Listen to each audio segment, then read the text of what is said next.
Welcome back to Bodybuilding for Brass Players. I am Umbikele G. Scott Jones, and today is the first interview of what I hope to be a series of interviews with phenomenal master musicians. And today I am extremely honored to have one of my fathers in the world of trombone, of brass, a very great human being. Number one, he is the Dean of the College of Creative Arts at West Virginia University. And I'll let him go ahead and talk more. I'm just so excited to have you, Keith Jackson. Thank you for being here. So, well, thanks for having me, and thanks for the beautiful introduction. You've captured a lot of chunks right there. My current position is to be a dean, so I'm currently administrator, but in reality, what I am is a musician, teacher, and sometimes I'm fortunate enough to get to work with great students. So thanks so much for the introduction. Yeah. Tell us a little bit, though, about yourself. Tell us a little bit more of what's going on at West Virginia University, maybe right now with COVID-19, but also just in general, really where the school is going and the College of Creative Arts. Great. So I'll do a very quick dive historically, and then I'll get to where we are now. I am a trombone player. We've already established that's one reason I'm on this series. From Pittsburgh originally. I'm very fortunate. I have to throw this in. I have an older cousin who's a professional trombonist. So I had a model early on, and that might come back up later. By my nature, I'm a freelance musician. Otherwise, I'm looking for different projects all the time. The idea of doing the same thing ad nauseum is never where I wanted to go.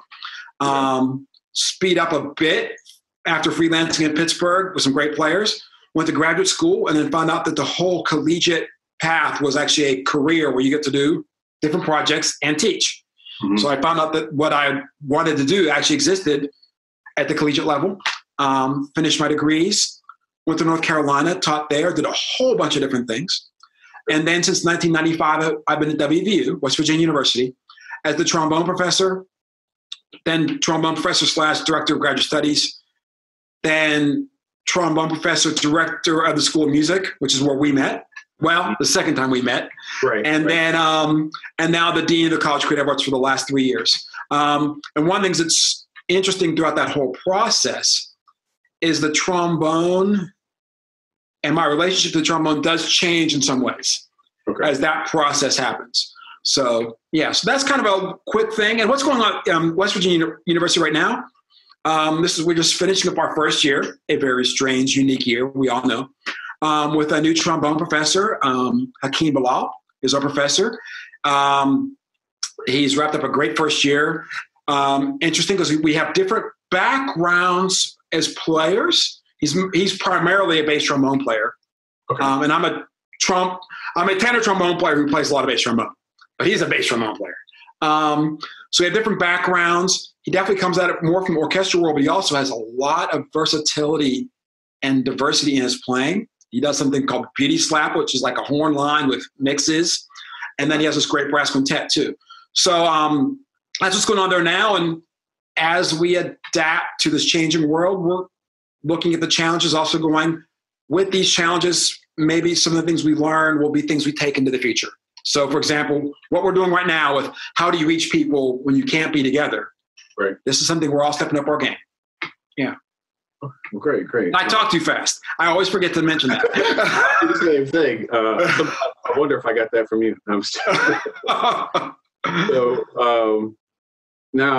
So let's just dive into it. So with Bodybuilding for Brass Players, my goal with this series is, and it's still evolving, though, is really to bridge gaps, but mostly to find the correlations between what we do as musicians, specifically as brass players, but really musicians and creative folks, and the world of health and wellness. Not necessarily professional bodybuilding, getting up on stage and posing, but just the discipline of life and how we apply those things to what we do in the brass world. So how would you say, how important is fitness or health? How do you explore fitness and health in life right now?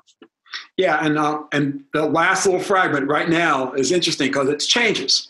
Mm-hmm. So when you're in your 50s, you look at it differently than when you're in your teens and your 20s.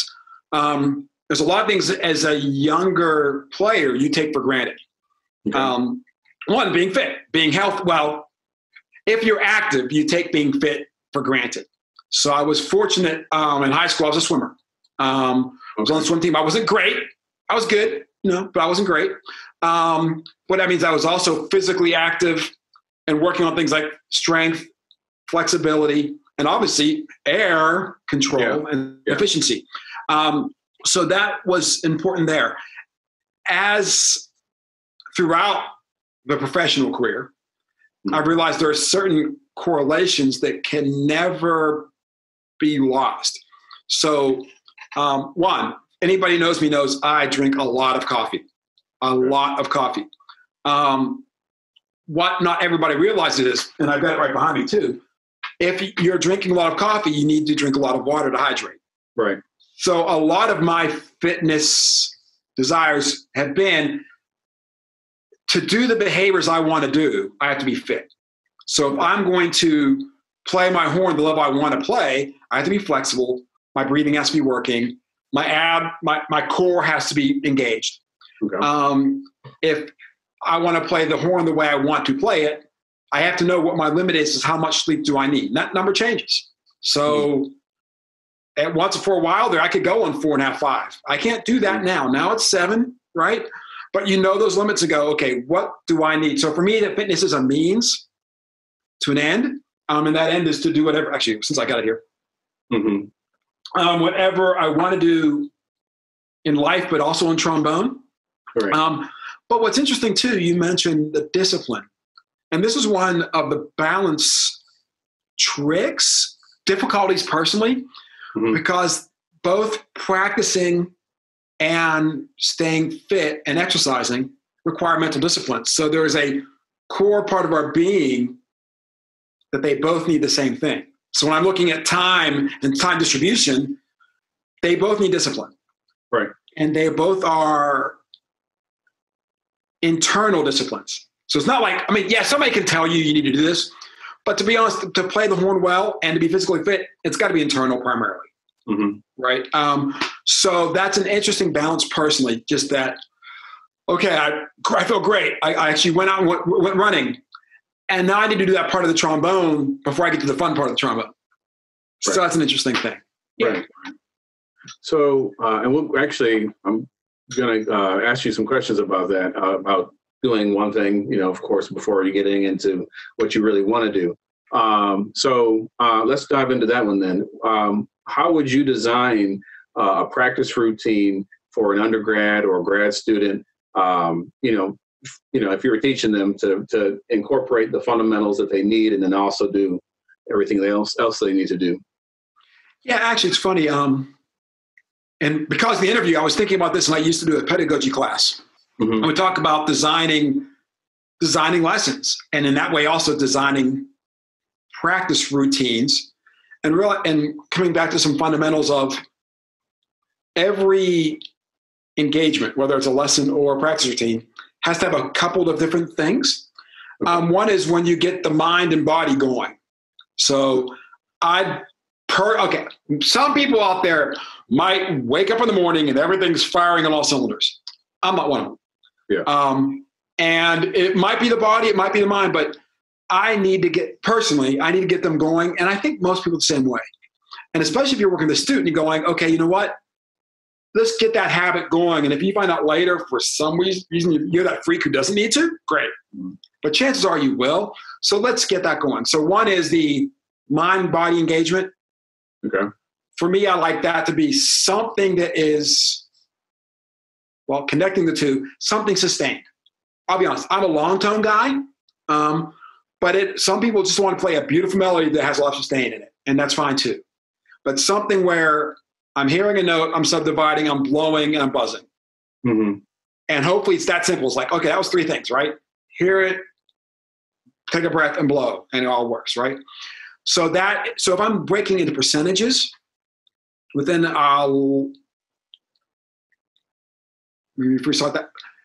I'm working with the youngest level student, that might be a third of the time together, and a third of the time I tell them to work.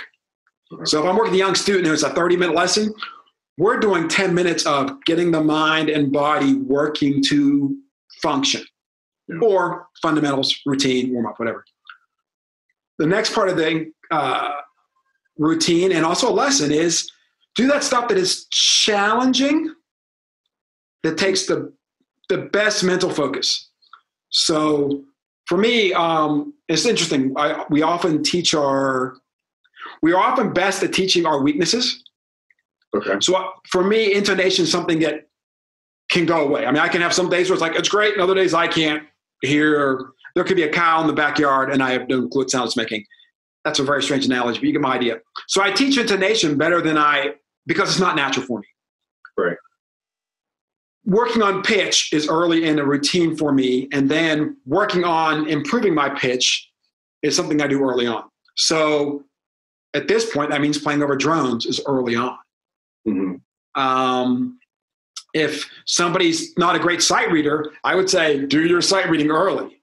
If you've got a solo recital coming up or audition, do those hard, challenging parts early. So we've got the physical part, the challenge, and then at some point you have to start saying, okay, where's the beauty and the joy?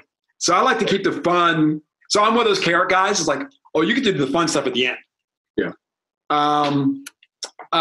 We will, I think by nature, most of us will find time for the fun stuff or be motivated to keep going. So as far as designing routine, I would think the physical mind engagement to get it going, the challenge, and the enjoyment. And that's breaking the three parts. The engagement part will be a smaller percentage over time, but it's a percentage, it's a thing that never has to leave, never gets to leave. Right. So those fundamentals are more important as you're working professionally throughout your whole career. Okay. And that makes sense even from looking at the fitness level then, the importance of warming up. So just, I know every time I go into the gym, the thing I hate to do is to warm up. Right. But I have to make sure I do, because if I don't, I know I'm going to be injured and come out of it feeling really bad for about 2 or 3 weeks. So and same thing. Actually, I have a warm down at the end of an exercise routine. I mean, and we as brass players have to think about warming down. Yeah. So I can only say I've been fortunate, knock on wood. I've only had one time where, I maybe damaged myself, and it was because I didn't warm down. Okay. And then I didn't play for 4 or 5 days, picked it back up. I was like, what was that? Yeah. So both aspects physically, I think, are really important. And you know this because you do the same thing. If you play a lot of new music, or if you're an improviser who's stretching your limits, an injury is not that far away if you're not physically fit. Right. So yeah, you're right. Those correlations are there. Yeah. So let's see here. So right now, actually, with your position as dean, do you have time? Like, how do you find time to keep your chops up as a trombone player? Yeah, that's well, and I'm gonna go pre-quarantine because the world right now is not the same world. Right now, it's actually much easier, strangely enough, than it was before. For those people out there who don't know, because everybody's place is different, but a dean basically being an administrator, the university's thrilled that I still play, but that's not their primary concern. So I play now basically, and it's a selfish thing. I'm an artist. I need to play. But how do I find time to practice now? One, I've made some concessions. I'm not gonna lie. I used to always be in what I would say A or B shape. And for me, that meant I was within a week and a half of being able to play a full recital. It's like, oh, I have to play a full recital in a week and a half. I can do it. B meant, oh crap, it's now 2.5 weeks, right? Oh crap. And C, you didn't touch. Yeah. Now I live in that BC world, unfortunately. And mostly it's about endurance. And I'll come back to that. So what I do, the important thing now is rarely do I see a day, again, pre-COVID-19, where there's an hour of playing. It's really, really, really, really rare. And if it is, it's probably a weekend. But because of that means there's never, I'm almost say never. The importance of playing the horn for some time each day is more important. So those days when you're going, oh, it's 11:30 at night, I haven't played a note, you know what? Play 5 or 6 minutes is better than nothing. Because, and I think there is a correlation to the physical now. I mean, to the fitness. Doing nothing really means you're backsliding too much Right. to maintain what you were working on. So if you actually, now think about fitness, the idea of, somebody works out only on the weekends. That's not going to really work. They need something even if it's lighter workouts, I think. Mm-hmm. Same thing here. It's like, even if it's lighter, I've got to get some time on my face. The other thing in keeping with that, and I'm not a gearhead, but I do pay attention to trombones. A couple of years ago, I was fortunate, and no, I'm not an artist endorser with anybody. I was checking out, I have it here because I'll play later. I was checking out the screw bell for Shires, thinking it would help me take the horn with me when I travel, and I actually really like it. It was like, not only will it help me travel, I like this bell more. Yeah. So now the good thing is, if I'm flying, which I do quite a bit in my job, pre-COVID-19, or traveling, it's easier to take the horn with me. So there were times before I'd be like, I'll be gone a day, I'll just take a mouthpiece. No, I need to take my horn now. I need to get that time in. So the big thing now, not that I miss days very often when I was playing all the time, but I could, and it wouldn't be a big deal. Now, if my good day is 45 minutes to an hour, missing a day is a real disaster. Okay. So the consistency is really critical. Now, in today's world with COVID-19, to be honest, I'm actually in relatively good playing shape. I'd say in that ABC world, I'm like a high B right now. I'm not sure I could play a recital in a week and a half. The endurance might not be there, but most things are working pretty well. Okay. Yeah. Now, when you talk about endurance, what would be, if you had one or two really important exercises for someone? Because actually, one of the part of the audience I want to try to reach with these videos are people who have the full-time life, raising kids or whatever, doing different things, or even that person who wants to get the horn back out of the closet after 15 years. How do you build that endurance? I think there's two things. At least I'll start with two things, and let's see if I add more. I think one, if you are pretty efficient in terms of otherwise, obviously that's exercises you do, right? You create efficiency, but you're always thinking efficiency and the air tank, right? So that's one. So being pretty efficient helps a lot. Two, I think really for me, I'll speak personally, and actually a lot of people I know, that's where the whole working on some type of vocalese or vocal exercises or playing vocally makes a big difference. And that's because it's something as the amount of time you're playing without a break, and what you're doing is you're causing the vibration. Okay. So if this is what goes away, you want to make sure that's happening as much as it can be in a given amount of time. Okay. So this is one place I was just really fortunate. So I consider myself a second generation Remington student with some Jacobs influences. And so B.B. McCullough, my teacher at Carnegie Mellon, made us do the Bordoni or Roaster vocalises, like everybody does, right? Right. One thing was weird about us, and I didn't know it until later when I was in graduate school, we didn't just do book one, we did all three. Okay. Now, for those who have not done that, by the time you get to book three, you might have a 4 or 5 page vocalese where they haven't put in the rest that they have in the piano part. So you're just playing constantly. And I've realized after the fact that when I need my endurance back up, I pull out book one, next day book two, next day book three, and then back to book one. And then it's like, beast mode comes back in pretty quickly. For the younger students or for those who've been off for a long time and want to get back, I think both the Fink book, Studies in Legato, and some of the great stuff Brad Edwards has put out are very similar, where you're playing sustained singing melodies. So you get more time in, and I think that really helps in endurance. And I know if I have that recital coming up, either book one, different clefs, book two, and then book three. One, they're great lie detectors. Like in the middle of book three, if I'm like halfway through one in book three and I'm holding my knees, gasping, okay, I'm not in shape yet. But if I get through all of them, the ones in book three, give me the Creston. I don't care. I'll handle anything. Yeah. If I can do one of those whole etudes the way I want to do it. Okay. Yeah.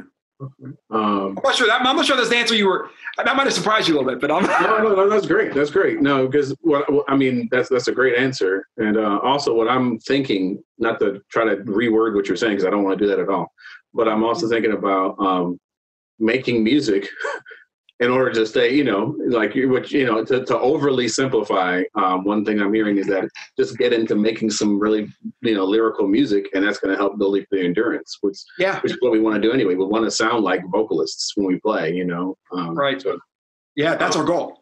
Yeah. Not that we want the vocalists to know that, but that's our goal. Right. Yeah, we can't ever let them know that we're putting in every move. Is there anything else that you want to tell us in terms of like how to balance playing? Because one of the things that I try to be cautious of, and I know, like the idea of I'm just going to be a musician who practices all day long, but then there's real life, right? I don't mean to sound like they're not the same, but like, how do you create that balance as a musician, as an administrator, as an artist, and a person who has real life happening? Yeah. Actually, I'm glad you asked that question, because kind of hinted at it earlier, but never actually came back to the topic of how the relationship with making music has changed over now being an administrator, right? So I don't know about you, but I'm guessing you and probably most people watch this. When we first started playing it, we like, this is cool. This is something we want to do. This is it. Oh, it's an escape also. It's like, there's all that other crap, and then I get to pick up my trombone and escape. Right. And then what happens is we want to get better. And then we have to get better. And then we can't ever suck. And then we have to remind ourselves, oh yeah, if I'm always trying to get better, I won't suck, but you have to remember that. And at some point it's possible, it's conceivable that you forget about the reason you started. Okay. And that was, this is cool. I love doing this. And that's one of the things about the now, because it's a smaller part of my life, it's cool. I play because it's part of what I need to do. And it's funny, when I first, almost 3 years ago now, when I first started the job as dean, there were those who were like, we're not sure you're going to be able to keep playing. I was like, no, I got to play. Play. Sorry, I got to play. And one of the first trips I got to go on was someplace where the person bringing us down wanted me to play. They knew I played, and I played jazz trombone. Can you sit in? So I got to go to New Orleans and do all this great playing. One, it was very cool. Two, it gave some of those same folks who had doubts the chance to go, that's like your air. Yeah. You need that. And to be honest, there have been people who like noticed throughout the years, like, man, can you go play? Because you're getting grouchy. Can you go play your horn some? So that's part of the balance thing. The other part is same way, the freelance mindset of doing different stuff, looking for different projects, is also part of the challenge. We want to challenge ourselves. So it's fun to challenge ourselves. And it's interesting because we both have a similar thing where we have multiple horns out right now. I'll do a over the shoulder bit right here. So they're all back there hanging out. Yeah. And that also keeps it from becoming a grind, where it's like, I'm going to pick up this horn. Actually, I have a rotational kind of thing I do somewhat planned. But it's that balance of, here's where I'm going to challenge a different part of my brain, I let my soul sing. And it's a great physical lie detector. I mean, if I go through a period where, I've not been practicing and not been exercising, and I pick it up, it's like, that singing phrase I wanted, I couldn't make it. Yeah. Right? So it does so many things. But you're right. The other part of life gets in the way. Yeah. But if our love for it is internal, we'll probably figure it back out.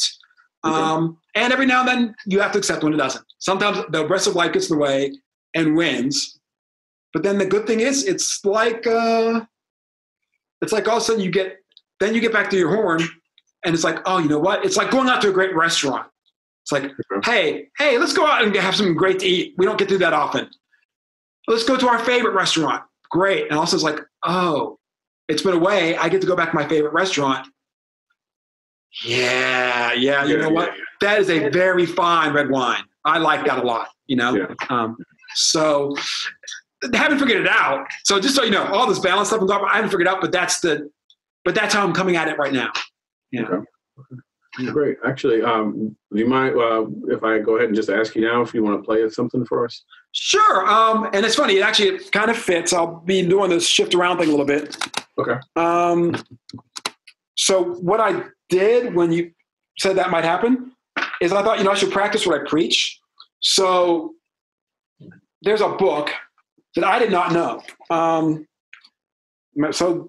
Robert Benton edited it, and they're actually vocalises, but they're not the Bordoni. They're later. They're later in time period. Mm-hmm. So, because, we all get to play the Bordonis. I was like, okay, so we know all that Rossini, Donizetti era stuff. But then we get something else and we're not sure what to do. So I bought this book a while ago, and it used to be I would buy books, mostly duet books, actually. And I would get right into them. Like, oh, hey, come here, let's play some duets in your lesson. Great. Yeah. I do the same thing with etudes, but this one's been sitting around. I didn't really dive in. So this is an etude, actually, I want to say it was Sunday. I played for the first time, thought, oh, this is different. This is cool. This has different challenges. So when we had our email about let's do this, I thought, let me do something that I don't know that well, but it's a vocalese. Okay. Great. So, and I feel like the audience you've got for your thing is, if I botch it, I botch it. It's okay. I mean, we're sharing here. So now the one thing I have to figure out is how I'm going to do this. I wonder, I'm going to take this off, my headset off, and just go through the mic here. Can you still hear me? Yeah, I can hear you. Okay, let me do that so I can hear you. I can hear you. Can you hear me? Yep. Okay, good. I can hear you. All right. And one of the things that about the COVID-19 new world, I have yet to buy a audio interface or a USB mic. Yeah. But what's interesting is it's made me realize I really should. Yeah. Well, I'm gonna put these headphones on just in case of the feedback cycle happening. That's a good point. Thanks. So it's vocally the etude from that book, Haytick number 21. Okay. It's by a Alfred Bruneau, French composer, late 19th century. Okay. And actually, in a way, for myself and for you, one thing's made me think it was really cool is the very opening.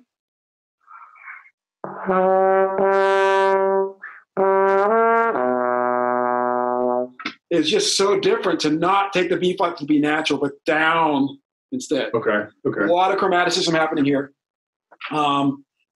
I've started to figure out my breathing, but we'll see how it goes. Okay.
Yeah, it's weird when it goes like, Wow. it's like oh, yeah. So I just dug that. I thought it was a nice one.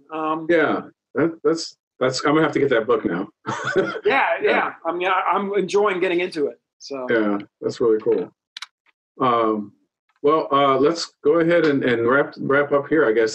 Thank you, Dr. Jackson, Keith Jackson, for being my number one for helping this series to get going. This is a huge step for me, and I really appreciate you coming on and doing this interview with us. Yeah, thank you so much. Is there anything else you wanted to say before we? Just proud of you for doing this, Dr. Jones. I love saying Dr. Jones. I love the way it sounds. So thanks for doing this, and I'm looking forward to seeing the rest of the series. So thank you. All right. Cool. All right. So until next time, thank you all for checking out Bodybuilding for Brass Players. Peace.